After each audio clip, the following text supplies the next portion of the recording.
High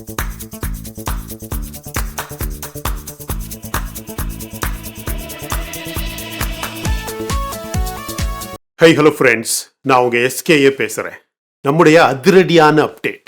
இன்றைய video ஒரு பக்கத்துல உலக அரசியல், இன்னொரு பக்கத்துல இந்தியாவின் மாபெரும் ராணுவ புரட்சி.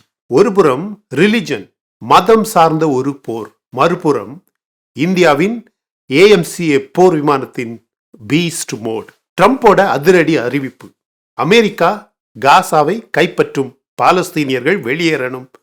இதற்கு இஸ்ரேல், நத்தன்யாகு எல்லாருமே ஆதரவு. இஸ்ரேல் பாலஸ்தீன மோதல் மிடில் ஈஸ்ட்ல இன்னொரு பெரிய மாற்றம். இந்தியா, சைனா, ரஷ்யா மற்றும் பிற உலக நாடுகள் இதை எப்படி பார்க்கும்? இன்னொரு பக்கம் ஏஎம்சிஏ, இந்தியாவின் முதல் 5th ஜெனரேஷன், ஏன் 5.5 ஜெனரேஷன் அப்படின்னு கூட சொல்லலாம், 5th ஜெனரேஷன் ஸ்டெல்த் ஃபைட்டர். சைனாவின் எவ்ரி ஏர்கிராப்டுக்கு நேரடி பதிலடி. அமெரிக்காவின் F-35க்கும் ரஷ்யாவின் சுகாய்சு 57க்கும் போட்டி. இந்தியாவின் ராணுவ வலிமை லெவல் அப், ரெஸ்பெக்ட் அப்படின்னு சொல்லலாம். நண்பர்களே, இந்த இரண்டு நிகழ்வுகளுமே உலகத்தை மாற்றும். ஒரு பக்கம் அமெரிக்கா மிடில் ஈஸ்டை மாற்றப் போகுதா, இன்னொரு பக்கம் இந்தியா தன் பாதுகாப்பை பீஸ்ட் மோடுக்கு எடுத்து செல்ல போகுதா? இந்த இரண்டு பிரம்மாண்டமான விஷயங்களை ஒரே வீடியோவில் சேர்த்து நம்ம பார்க்க போறோம். Middle east west India's defence power, new world order shift அப்படின்னு சொல்லலாம். இந்தியாவின் ராணுவ மேம்பாடு பிளஸ் உலக அரசியல் அதிரடி, கம்பைன்டு பீஸ்ட் மோட் அப்படின்னு சொல்லலாம். இது வெறும் பேச்சு கிடையாது மை டியர் ஃப்ரெண்ட்ஸ், இது உலக அரசியல் மாற்றம். இந்த வீடியோவை கடைசி வரைக்கும் பாருங்க. எங்குமே இல்லாத தகவல்கள். லைக், கமெண்ட், ஷேர் பண்ண மறக்காதீங்க. ஃப்ரெண்ட்ஸ், அமெரிக்க அதிபர் டொனால்ட் ட்ரம்ப் ஒரு அதிரடி அறிவிப்பு தந்திருக்கிறார். தான் அதிகாரத்தில் மீண்டும் முதல் உலக தலைவராக சந்திக்கிறார் இஸ்ரேல் பிரதமர் பெஞ்சமின் நத்தன்யாகுவை. இந்த சந்திப்பில் அவர் என்ன சொன்னார் தெரியுமா? அமெரிக்கா காசாவை கைப்பற்றி கண்டிப்பாக நிர்வகிக்க வேண்டும், நிர்வகிக்க போகுது. எல்லா பாலஸ்தீனியர்களும் காசாவை விட்டு வெளியேற வேண்டும். நாங்கள் காசாவை டெவலப் பண்ணி மிடில் ஈஸ்ட்ல ஒரு ரிவீரா மாதிரி கண்டிப்பாக ஆக்குவோம் அப்படின்னு சொல்றார். நண்பர்களே, இது ஒரு கதை கிடையாது. இது அமெரிக்க அதிபர் டொனால்ட் ட்ரம்ப் அவர்கள் இன்று கூறிய உண்மையான ஒரு திட்டம். இது மிடில் ஈஸ்ட்ல நவீன காலத்தில் ஒரு பெரிய அரசியல் மாற்றத்தை ஏற்படுத்தும். இது பாலஸ்தீனிய மக்களுக்கு புதிய நக்பா ஆகிவிடுமா? அதுதான் கேள்வி. இது மக்கள் விருப்பத்திற்கே எதிராக செல்லக்கூடிய ஒரு முடிவா? அது இன்னொரு கேள்வி.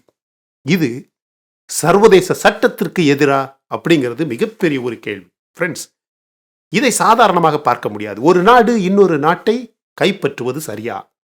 1949ஆம் ஆண்டு ஜெனீவா ஒப்பந்தத்தின்படி அந்த ஒப்பந்தம் என்ன சொல்கிறது அப்படின்னு பார்க்கணும். ஒரு நாட்டின் மக்கள் கட்டாயமாக வெளியேற்றப்பட முடியாது. மனித உரிமை மீறல்கள் உலகத்தில் நடக்கக்கூடாது. பிரச்சனைகள் சொந்த நாட்டின் மக்களே தீர்த்து கொள்ள வேண்டும். ஆனால் அமெரிக்க அதிபர் டொனால்ட் ட்ரம்ப் இந்த சட்டங்களை எல்லாத்தையுமே புறக்கணிக்க மாதிரி பேசுறார். 1948ஆம் ஆண்டில் நடந்த நக்பா இந்த 2024ஆம் ஆண்டில் மறுபடியும் நடக்க போகுதா?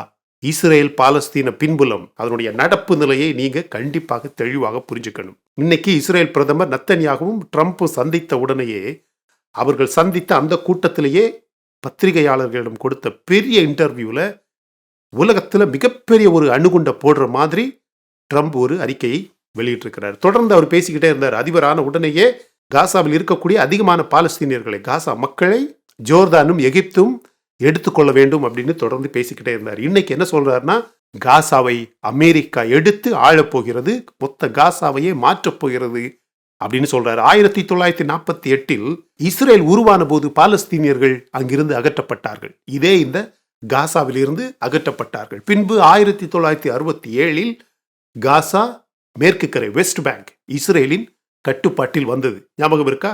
அதன் பிறகு 2005ஆம் ஆண்டில் இஸ்ரேல் காசாவில் இருந்து வெளியேறியது. ஆனால் ஹமாஸ் மிகப்பெரிய பைத்தியத்திற்கு உள்ளானது அப்படின்னு சொல்லலாம்.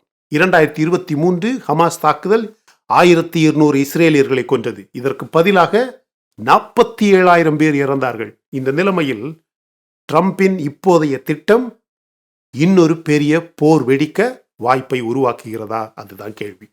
இஸ்ரேல் ஒரு நீண்ட கால நிர்வாகத்துக்கு தயாரா? அமெரிக்கா இதை எப்படி எதிர்கொள்ளும்? ட்ரம்போட பிளான் உண்மையா அல்லனா இது டிராப் ஆகுமா? கேள்விதானே. ட்ரம்ப் சொன்னதை அதனுடைய உண்மையான அர்த்தத்தை நாம கண்டிப்பாக பார்க்கணும். இல்ல இது ஒரு அரசியல் விளையாட்டு மாதிரியா அப்படிங்கிறத கண்டுபிடிக்க அவரே ட்ரம்ப் அவர்களே 2016 ஆண்டில் என்ன சொன்னாரு தெரியுமா? நாம் மிடில் ஈஸ்ட்ல தேவையில்லாம தலையிடக்கூடாது. மிடில் ஈஸ்டில் உள்ளதை அங்க இருக்கக்கூடிய வேலைகளை நடவடிக்கைகளை குறைக்கணும். ஜார்ஜ் புஷ், ஒபாமா இவங்க எல்லாரும் ஏற்கனவே தப்பு பண்ணிட்டாங்க. அதே மாதிரி தன்னுடைய அட்மினிஸ்ட்ரேஷனும் மிடில் ஈஸ்ட்ல தேவையில்லாம மூக்க நுழைச்சு தப்பு பண்ணாது அப்படின்னு, பண்ண மாட்டோம் அப்படின்னு 2016 ஆண்டில் இதே இந்த ட்ரம்ப் பேசியிருந்தார். இப்ப அமெரிக்கா மிடில் ஈஸ்ட்ல ஒரு பகுதியை கைப்பற்றணும் அப்படின்னு பேசுறாரு. இது எல்லாரையுமே சிந்திக்க வைக்குதா இல்லையா? இதுல அதிகமான மிக முக்கியமான கேள்விகள் இருக்கு மை டியர் ஃப்ரெண்ட்ஸ். அமெரிக்கா பணம் செலவழிக்க தயாரா? அதெல்லாம் விடுங்க. இஸ்ரேல் உண்மையிலேயே அமெரிக்காவை அட்மினிஸ்ட்ரேஷன் அங்க அட்மினிஸ்ட்ரேட் பண்ண சம்மதிக்குமா? இது மறுபடியும் ஒரு போரை உருவாக்குமா? நல்ல கேள்விகள் தானே. உலக நாடுகளின் எதிர்வினை எப்படி இருக்கும்? இந்தியா, ரஷ்யா, சைனா இது மாதிரியான நாடுகள் எப்படி இதற்கு ரியாக்ட் பண்ணும்? இந்த பிளான், ட்ரம்ப் அவர்களின் இந்த பிளான் உலகத்தை முழுவதுமாக பாதிக்குமா? இங்க மட்டும் இல்ல, உக்ரைன்ல என்ன சொல்லியிருக்காரு தெரியுமா? உக்ரைன்ல இருக்கக்கூடிய டைட்டானியம், புளூட்டோனியம், யுரேனியம் எல்லா மினரல்ஸையும் எங்களுக்கு கொடுங்க, ரஷ்யாவுக்கு எதிராக அமெரிக்கா உதவி செய்ய, போருக்கு உதவி செய்ய தயார் அப்படின்னு அனௌன்ஸ் பண்ணியிருக்கிறார். மொத்த பிசினஸ்ல இறங்கிட்டார். இந்தியா இதை எப்படி பார்க்கும்? ரஷ்யா எப்படி பார்க்கும்? சைனா எப்படி பார்க்கும்? திடீரென காசாவை நாங்க எடுத்து ஆழ போறோம் அப்படின்னு சொன்ன முதல் பிரசிடென்ட் அப்படின்னு சொல்லலாம். இந்தியா எப்போதுமே ஒரு 2 ஸ்டேட் சொல்யூஷனை ஆதரிக்கிறது. ட்ரம்ப் இன்னைக்கு வெளிப்படையாக சொல்லிட்டாரு, 2 ஸ்டேட் சொல்யூஷன் கிடையாது. பாலஸ்தீன மக்களுக்கு இந்தியா எப்போதுமே ஆதரவாக இருப்பது போல பேசியிருக்கு. ஆனா இந்தியாவின் மிக நீண்ட கால நெருக்கமான நண்பன் இஸ்ரேல். அதுபோலதான் ட்ரம்போட திட்டம் இந்தியாவின் நீண்ட கால பாலஸ்தீன கொள்கைக்கு எதிராக இருந்தாலும் ட்ரம்ப், அமெரிக்க அரசு, அமெரிக்க மொத்த நிர்வாகமுமே இஸ்ரேலின் மிக நீண்ட மிக முக்கியமான ஒரு நண்பன். எப்படி இந்தியாவுக்கு மிக முக்கியமான நண்பனோ அதே மாதிரி அமெரிக்காவுக்கு மிக முக்கியமான நண்பன். ரஷ்யா பாலஸ்தீன விவகாரத்தில் அமெரிக்கா தலையிடக்கூடாது என்பது ரஷ்யாவின் நிலைப்பாடு. எனவே ரஷ்யா இதை ஏற்குமா அப்படின்னு கேட்டா ரஷ்யா இதை ஏற்காது.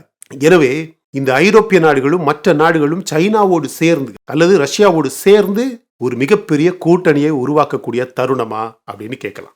சைனா மிடில் ஈஸ்டில் அமெரிக்கா தலையிடுவதை தொடர்ந்து எதிர்க்கிறோம் அப்படின்னு சைனா பேசிக்கிட்டே இருக்கு. சைனாவின் 1 பெல்ட் 1 ரோட் திட்டத்திற்கு மிடில் ஈஸ்ட் வந்து ரொம்ப முக்கியம். அமெரிக்கா காசால ஆட்சி செய்ய போகுது, காசாவை அமெரிக்கா எடுக்க போகுது அப்படின்னா என்ன அர்த்தம்? மிடில் ஈஸ்ட்ல மிகப்பெரிய அளவில் காலூன்ற போறாங்க அப்படின்னு அர்த்தம். இதனால மறுபடியும் ஒரு புதிய அரசியல் மாற்றம் வருமா அப்படிங்கிறது மிக முக்கியமான கேள்வி மை டியர் ஃப்ரெண்ட்ஸ். ட்ரம்ப் அவர்கள் மிகப்பெரிய ஒரு ரியல் எஸ்டேட் மாஃபியா அப்படின்னு சொல்லக்கூடிய அளவுக்கு பெயர் போன ஒரு மிகப்பெரிய ஒரு பிசினஸ்மேன். அவருடைய மைண்ட் எப்படி வேலை செய்து பார்த்தீங்களா? உக்ரைனுக்கு உதவி வேண்டுமானால், ரஷ்யாவுக்கு எதிராக போருக்கு ஆதரவு தரணும்னா, ஆயுதங்கள் தரணும்னா, பணம் தரணும்னா, உக்ரைன் முழுவதுமாக இருக்கக்கூடிய மினரல்ஸ் அமெரிக்காவுக்கு தர்றதா ஒத்துக்கிட்டா இப்போ உடனடியாக போரில் குதிக்க தயார். இஸ்ரேல் நீங்க உங்க பாட்டுக்கு இருக்க வேண்டியதுதான். அமெரிக்கா காசாவை ஆக்குப்பை பண்ணி எடுத்து காசாவில் மிரக்கிள்ஸ், அதிசயங்கள் நான் செய்ய போறேன் அப்படின்னு இன்னைக்கு பேசியிருக்கிறார். இந்தியாவின் ஏஎம்சிஏ பீஸ்ட் மோட், பறக்கும் புலி, ஆகாயத்தில் பறக்கும் புலி வந்தாச்சு அப்படின்னு சொல்லலாம். இந்தியாவின் 5th gen stealth fighter. Friends, இந்த வீடியோ ஆல்மோஸ்ட் ஒரு படம் போல எடுக்கணும் அப்படின்னு நினைச்சது. அதாவது ஒரு மாசாக அட்ரீனலோட பாய்ச்சலோட இந்தியாவுடைய ப்ரவுட் ட்விஸ்ட் அப்படின்னு சொல்லலாம். இந்தியா புலி மாதிரி எழுந்திருக்கு மை டியர் ஃப்ரெண்ட்ஸ். இந்தியாவின் புதிய வானத்தில் பறக்கும் புலி ஏஎம்சிஏ வந்தாச்சு. சும்மா வரல, இப்பதான் இந்தியாவுடைய உண்மையான பீஸ்ட் மோட் ஆரம்பிக்குது. இந்தியா தன்னுடைய முதல் 5th ஜெனரேஷன் ஸ்டெல்த் ஃபைட்டரை உருவாக்கிக்கிட்டே இருக்காங்க. ஆல்மோஸ்ட் உருவாகிடுச்சு. ஏஎம்சிஏ பற்றி பேசுறேன். ஒரு சில பேர் இதை 5.5 அப்படின்னு சொல்றாங்க. 5வது தலைமுறைக்கும் 6வது தலைமுறைக்கும் இடையில இருக்கக்கூடிய மிக அதிசயமான ஒரு ஃபைட்டர் ஜெட். சைனாவுடைய J-20, அதுக்கப்புறம் இருக்கிற என்னென்ன கிராப்ஸ் அதெல்லாம் வந்து ஸ்கிராப் பண்ண வேண்டியதான். அமெரிக்காவுடைய F-35 இது ஒரு டைரக்ட் சவால். ரஷ்யாவுடைய Su-57 கூட இது ஆச்சரியமான ஒரு போர் விமானம் அப்படின்னு பரவலாக பேசப்படுது.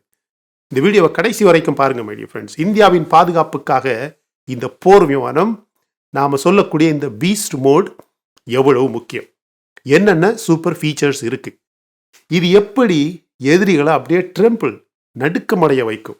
நம்ம எதிரிகள் முக்கியமாக சைனா, பாகிஸ்தான், ஏன் அமெரிக்கா கூட இதுக்கு எப்படி ரியாக்ட் பண்ண போறாங்க. இது நம்ம சேனல்ல ஒரு எக்ஸ்க்ளூசிவ் செய்தி மைடியம் ஃப்ரெண்ட்ஸ். பீஸ்ட் மோடுக்கு வெல்கம். ஏஎம்சிஏ இந்தியாவின் புதிய பறக்கும் புலி, ஆகாயத்தில் பறக்கக்கூடிய புலி அப்படின்னு சொல்லலாம். இந்த ஏஎம்சிஏ அப்படின்னா என்னன்னு உங்களுக்கு தெரியும். Advanced medium compact aircraft. India தயாரிக்கிற 5th ஜெனரேஷன் ஸ்டெல்த் ஃபைட்டர், முழுக்க made in India. DRDO and HAL இந்த 2 நிறுவனங்களும் சேர்ந்து இதை உருவாக்குறாங்க. இந்தியாவுக்கு ஏன் ஒரு 5th ஜெனரேஷன் ஃபைட்டர் ஜெட் தேவை அப்படின்னு கேட்பீங்க. சைனா கிட்ட என்னமோ ஒன்று இருக்கு, J-20, அது வேலையே செய்யாது. முக்கியமாக இமயமலை போன்ற பகுதிகளில் வேலையே செய்யாது. அதை பற்றி மொத்த டெக்னிக்கல் டீட்டெயில்ஸ் ஒரு வீடியோ நம்ம சேனலில் இருக்கு. பாகிஸ்தான் கிட்ட ஒன்றுமே கிடையாது. ஒரு F-16, ஒரு JF-17 அப்படின்னு என்னமோ சொல்றானுங்க. ஆனால் ஏற்கனவே இந்தியா கிட்ட ரஃபாலே போர் விமானம் இருக்கு. ஆனால் நாம் சொன்ன இந்த எல்லா போர் விமானங்களை விட ஏஎம்சிஏ இதை விட 10 மடங்கு வேகமாக போகக்கூடிய மிகப்பெரிய ஒரு அதிசயமான போர் விமானம் அப்படின்னு சொல்றாங்க. இப்போ இதோட பீஸ்ட் மோட் அப்படின்னா என்னன்னு பார்க்கலாம். ஏஎம்சிஏவின் அதிரடி பீஸ்ட் மோட் இது ஒரு மிக முக்கியமான ஃபீச்சர் அப்படின்னு சொல்றாங்க. இந்த ஃபீச்சரை நீங்க பிரேக் டவுன் பண்ணி பார்த்தீங்கன்னா, it is a high energy feature my dear friends. Pure stealth technology. நம்ம ஏஎம்சிஏ நம்பர் 1 அப்படின்னு பார்த்தீங்கன்னா அதனுடைய பியூர் ஸ்டெல்த் டெக்னாலஜி. இதுதான் இதனுடைய ஹை எண்ட் மோட். இது ரேடாரில் பிடிக்க முடியாத ஒரு டிசைன். அதிரடியான ரேடார் அப்சார்பிங் மெட்டீரியல் இதில் இருக்கு. சைனாவுடைய J-20 இதுக்கு முன்னாடி வரவே முடியாது அப்படின்னு சொல்றாங்க. சைனாவின் J-20க்கும் அமெரிக்காவின் F-22க்கும் ரொம்பவும் சுப்பீரியர் ஸ்டெல்த் டெக்னாலஜி இருக்கு. அதனால அதிகமான போட்டி இருக்கிறதாக சொல்லப்படுது. ஆனால் இந்தியாவின் ஏஎம்சிஐ J-20 ஓட விரட்ட போகுது அப்படின்னு சொல்றாங்க. ஏன்னா இதுக்கு சூப்பர் க்ரூஸ் கேப்பபிலிட்டி. இந்த ஃபைட்டர் சூப்பர்சானிக் ஸ்பீடில் போகும். அதுவும் ஆஃப்டர் பர்னர் இல்லாமலேயே சூப்பர்சானிக் வேகத்தில் போகக்கூடியது. இந்தியாவுடைய முதல் டாப் எண்ட் ஃபைட்டர் ஜெட் இது. இதனுடைய ஸ்பீட் மேக் 2.5க்கும் அதிகமாக இருக்கும். 3000 km/h அதுக்கும் அதிகமாக இருக்கும். எனவே எந்த ஒரு மிசைலுமே இந்த ஏர்கிராஃப்டை டார்கெட் பண்ண முடியாது. எல்லா மிசைலையும் அவாய்ட் பண்ணவே இந்த சூப்பர்சானிக் ஸ்பீடில் இந்த ஃபைட்டர் ஏர்கிராஃப்டை உருவாக்கியிருக்காங்க. அதுதான் இந்த ஃபைட்டர் ஏர்கிராஃப்டின் பீஸ்ட் மோட் அப்படின்னு சொல்லலாம். ஏன் இதை பீஸ்ட் மோட் அப்படின்னு சொல்றாங்கன்னா, ஒவ்வொரு போர் விமானத்துக்குமே இன்டர்னல் வெப்பன் பே, அதாவது எந்த அளவுக்கு அதிகமான ஆயுதங்களை இது சுமக்க முடியும் அப்படிங்கிறது எல்லா ஃபைட்டருக்குமே முக்கியமானது. இதோட மிசைல் பே அப்படின்னு சொல்லுவாங்க. அதாவது ஸ்டெல்த் டெக்னாலஜி இருக்கணும்னா அதிகமான எக்ஸ்டர்னல் வெப்பன்ஸ் இருக்கக்கூடாது. இதுக்கு அன்டிடெக்டபிள் வெப்பன் பே இருக்கணும், கண்டுபிடிக்க முடியாத. அப்படி ஸ்டெல்த் டெக்னாலஜியோட போகணும்னா யாருக்குமே கண்டுபிடிக்க முடியாத அளவுக்குள்ள வெப்பன்ஸ் இன்டர்னலாக இருந்தாலும் சரி, எக்ஸ்டர்னலாக இருந்தாலும் சரி அப்படி இருக்கணும். ஏன்னா அதிகமான ஸ்டெல்த் டெக்னாலஜியோட யாருமே கண்டுபிடிக்க முடியாத அளவுக்கு நம்மளுடைய போர் விமானம் பறக்கணும்னா அதில் அதிகமான வெயிட் இருக்கக்கூடாது, அதிகமான கனெக்ட் ஆகக்கூடிய எக்யூப்மெண்ட்ஸ் அல்லது வெப்பன்ஸ் இருக்கக்கூடாது. எனவே இந்த போர் விமானம் வெரி ஹைலி அட்வான்ஸ்ட் ஏவியானிக்ஸ் அப்படின்னு சொல்றாங்க. 5th generation cockpit, AI assistance, sensor fusion, பைலட்டுக்கு இதில் இருக்கக்கூடிய பைலட்டுக்கு காட் மோட் எக்ஸ்பீரியன்ஸ் அப்படின்னு சொல்றாங்க. கடவுளே நேராக வந்து இந்த பைலட்டை பாதுகாக்கிற ஒரு ஃபீலிங் வரும் அப்படின்னு இந்த ஏஎம்சியை பற்றி சொல்றாங்க. 360 டிகிரி சரவுண்ட் வியூ டிஸ்பிளே. ஏர்கிராஃப்டை சுற்றி ஒரு சின்ன குண்டு ஊசி கூட வந்தால் கூட கண்டுபிடிக்கக்கூடிய அளவுக்கு இவர்களால் எந்த சைடுலையுமே அட்டாக் பண்ண முடியும். இந்த ஏர்கிராஃப்டில் ட்ரோன் ஸ்வாம் டெக்னாலஜி இருக்கு. இதுதான் இப்போ ட்ரெண்டிங்கான ஒரு ஃபியூச்சர் டெக்னாலஜி. ஏஎம்சிஏ எதுவுமே செய்யாமல் 10-15 ட்ரோன்ஸுடன் அட்டாக் பண்ணாலே போதும். சைனாவுடைய ஆர்மியே அதிர வைக்கக்கூடிய மிகப்பெரிய ஒரு போர் விமானமாக, ஒரு மிகப்பெரிய பாதுகாப்பு வசதியாக பார்க்கப்படுது. இந்த ஏஎம்சிஏ போர் விமானத்தின் ரியல் வேர்ல்டு பேட்டல் இம்பேக்ட், இதனுடைய சக்தி என்ன தெரியுமா? இந்தியா எதிரிகளை அவனுடைய திசையை அறிந்து அங்கே போகிறதுக்கு முன்னாடியே பிளான் செய்யக்கூடிய அளவுக்கு இந்த போர் விமானத்துக்கு எல்லா சக்தியுமே இருக்கு. சைனா பார்டரில் ஸ்டெல்த் ஆபரேஷன்ஸ், பாகிஸ்தானுடைய ஏர்பேஸை அங்க போகாமலேயே டிஸ்ட்ராய் பண்ணலாம்.